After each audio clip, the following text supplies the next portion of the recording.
We hand over the microphone to Haluk Kabil. He is the Senior Design Manager at Premier Inn. We announced this hotel chain has labeled 20 of its hotels according to the Reisen für alle. And what the added value is for the hotel group Premier Inn will be told by Haluk Kabil. An applause while you take the floor. Ja, vielen Dank für die Möglichkeit, dass ich hier überhaupt Premier Inn vorstellen darf. Yeah, thank you very much for presenting Premier Inn here today and what we have done at Premier Inn, because this is very important. I'm Haluk Kabil. I work for Premier Inn, have been working for them for 8 years, and I'm also responsible for the area of accessible hotels.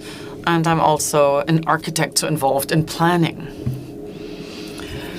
So we do not just focus on guests, we also focus on our staff, because not only are we a host, we also are an employer. We try to make sure that in the area of accessibility, we offer the best to our guests, but also to our employees. We try to strengthen and empower inclusion.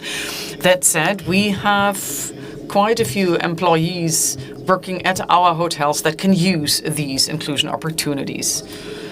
Now, what are the requirements for hotels and what do we have to consider when it comes to planning, executing, and starting a hotel?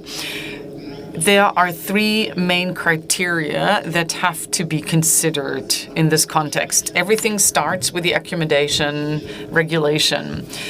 Across Germany and in the different federal states, it is stipulated how many accessible rooms and how many wheelchair accessible rooms have to be provided in a hotel that we build.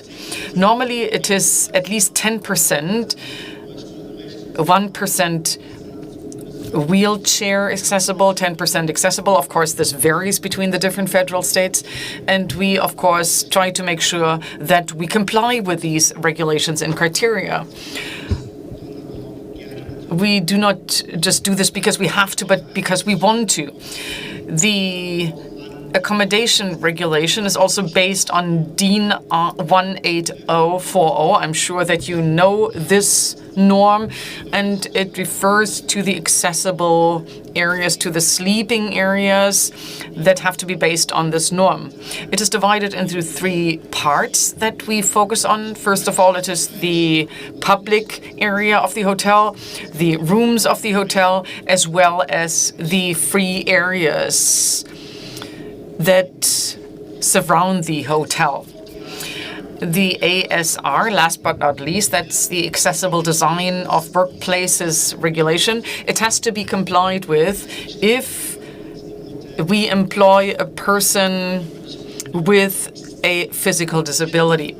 We go one step further, however, and we say that the workplace will be designed accessible before we had to redesign and rearrange a hotel and before we hire a hotel.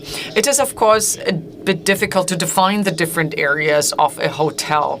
Where would people with physical disabilities work?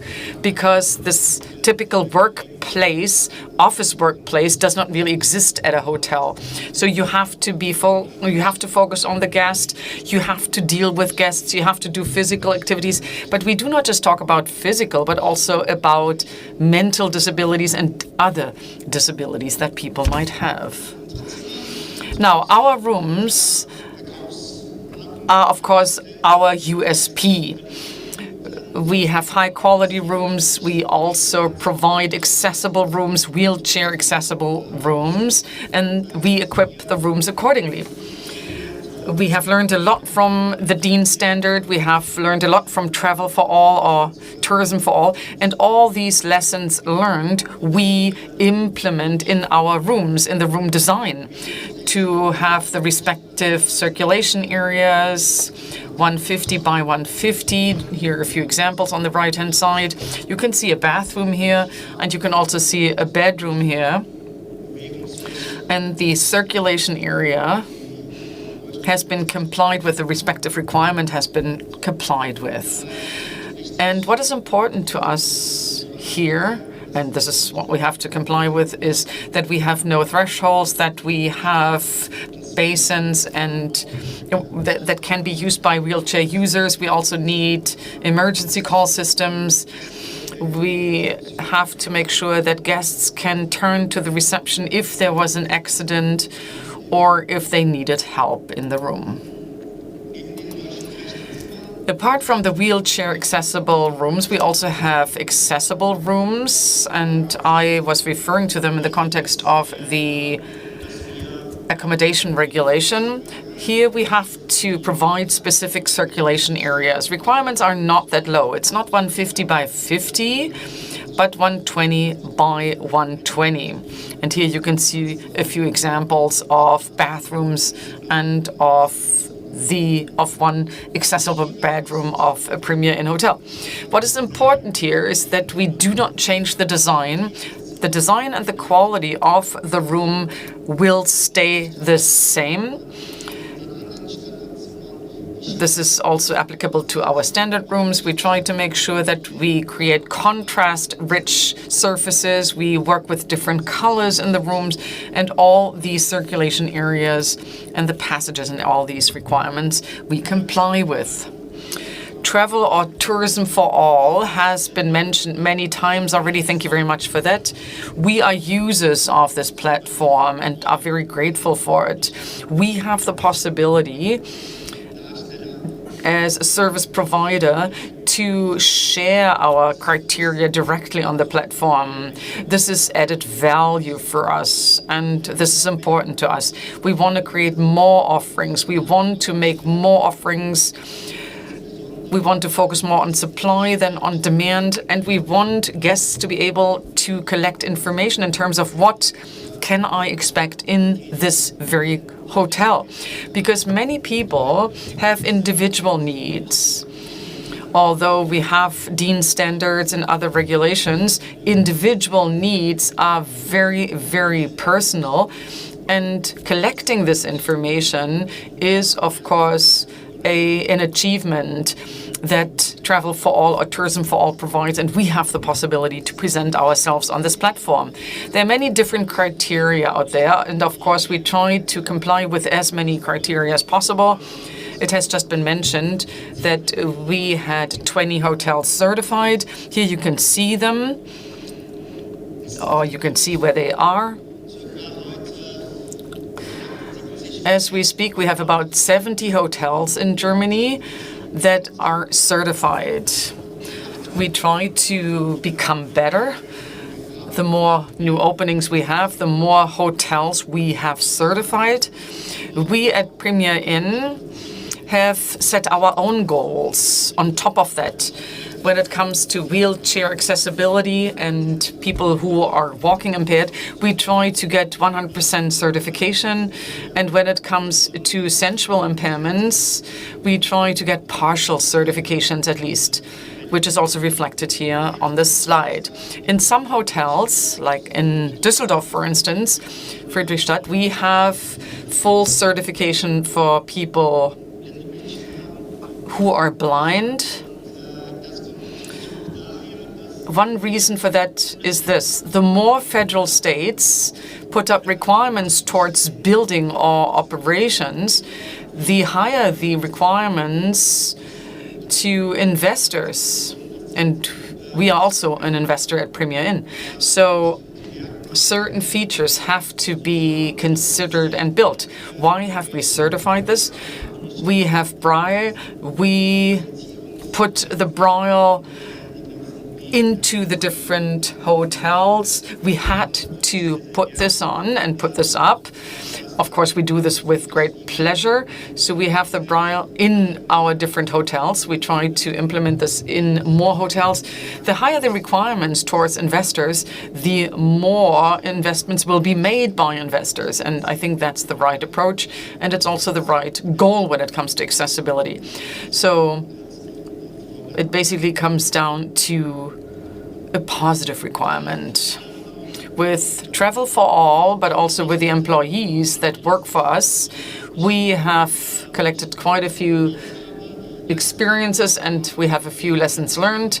In Leipzig City Opera, we redesigned the reception for our employees, and this motivated us to consider this as a standard for our hotels.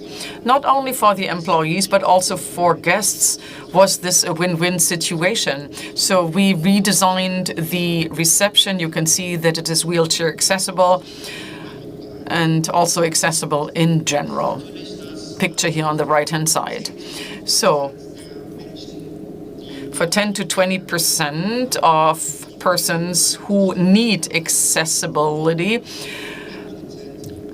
this is good, and for 100%, this is definitely helpful. And we're talking the hotel industry. We do not only have people with physical impairments, but also families with strollers. We have people with big suitcases, and every barrier is bad, to be precise, and to say it openly. So all barriers will eventually be removed. This is what we are doing. And this is just a reception design here to show you what we have done so far. So we have redesigned this reception and it has now become a standard. Our goal is to have 5% of people with impairments and disabilities that work for our hotels. What do we have to do for that? We have to do proactive recruiting. We have to create accessible hotels, no barriers whatsoever. We need accessible recruitment so that we provide the respective information when we hire employees, which physical activities have to be executed.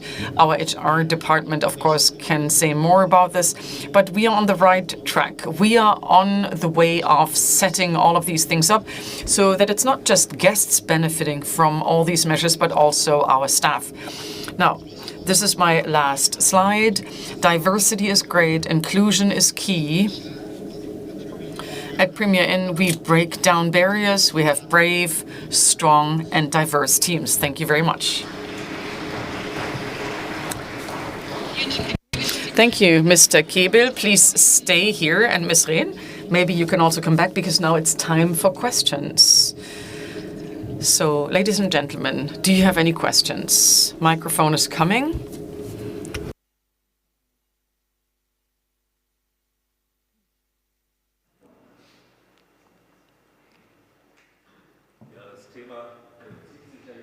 I'm confronted with this issue every day. A lot more can be said, but we don't really have the time to focus on all the different details. So let me repeat my suggestion that the ministry already knows.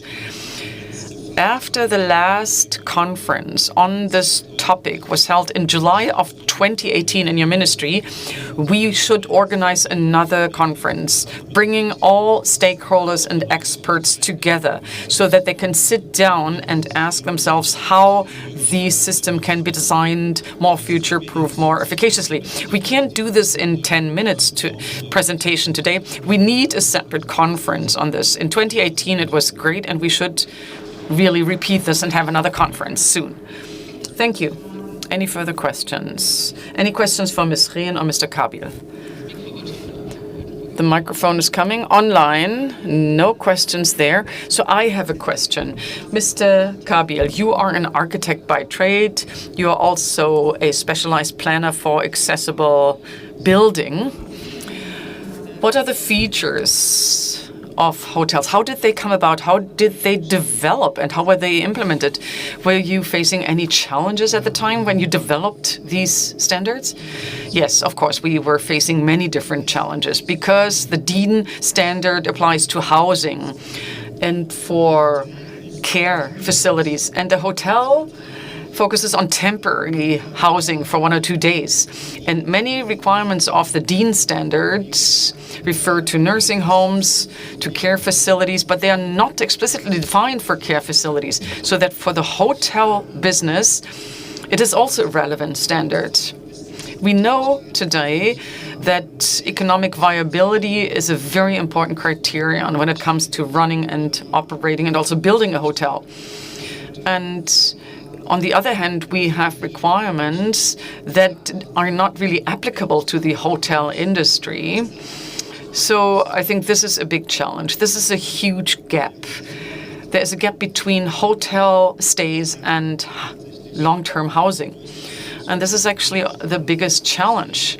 We, as individual hotels or individual rooms, of course, want to offer a lot. We can offer a lot, but we cannot offer tailor-made individual needs-based requirements because requirements are so individual and diverse that we cannot offer everything. So you need kind of a universal design. Yes, Ms. Rehn, online traveling for everybody is, travel for all is great. However, I have had issues with certified destinations because they were not as accessible as described. How come and how could this be remedied?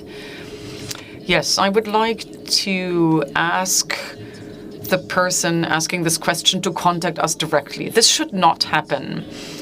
If you got information from our website,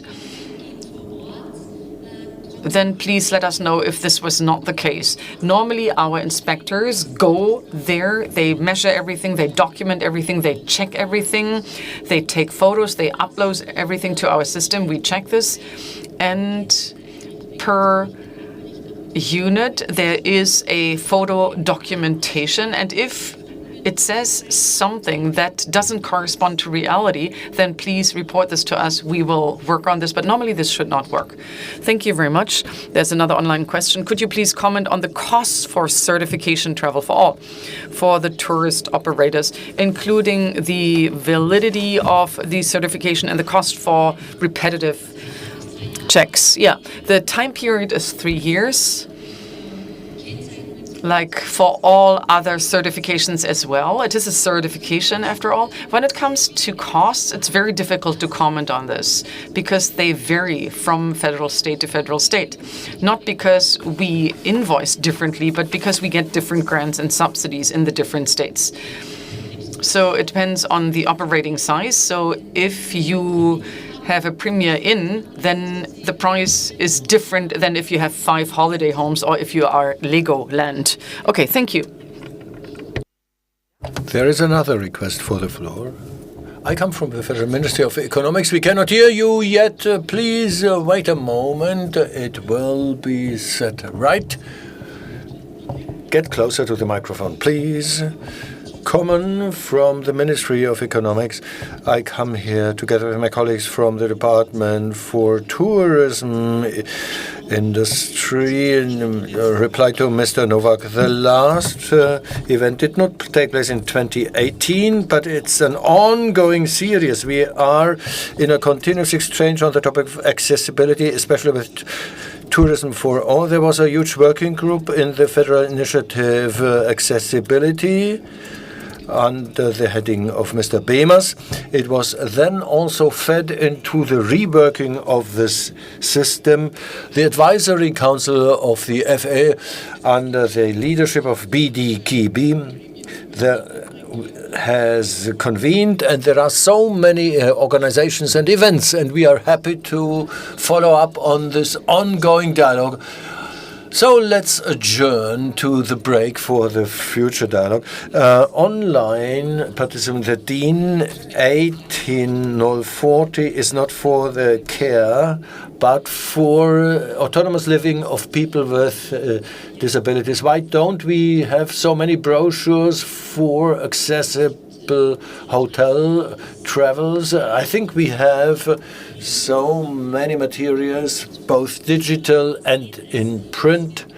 What exists? What is it all about? A list of all those companies or organizations can be obtained through the digital tools, because there are so many specifications for a traveler with special needs. Well, I enter my criteria.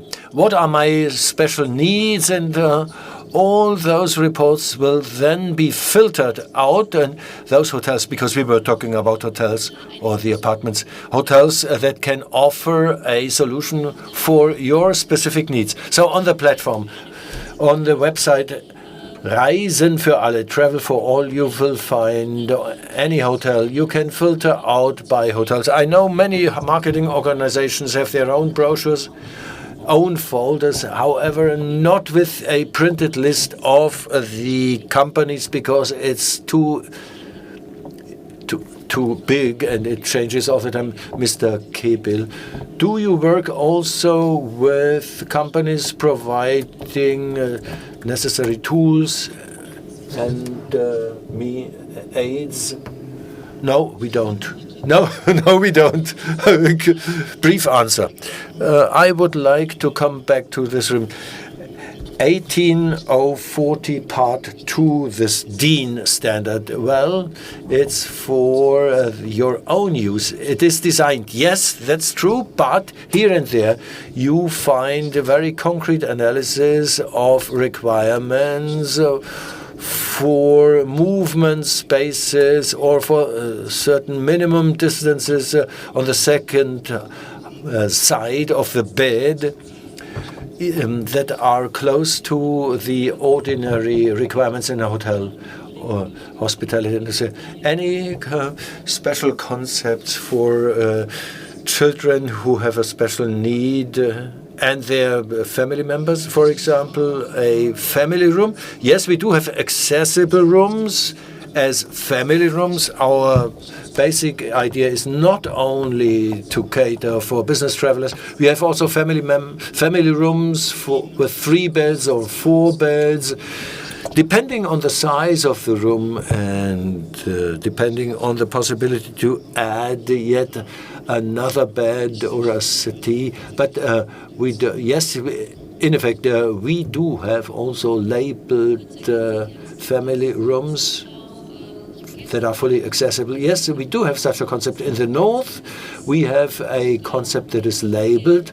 Yes, it offers even care services inside the hotel for the guests.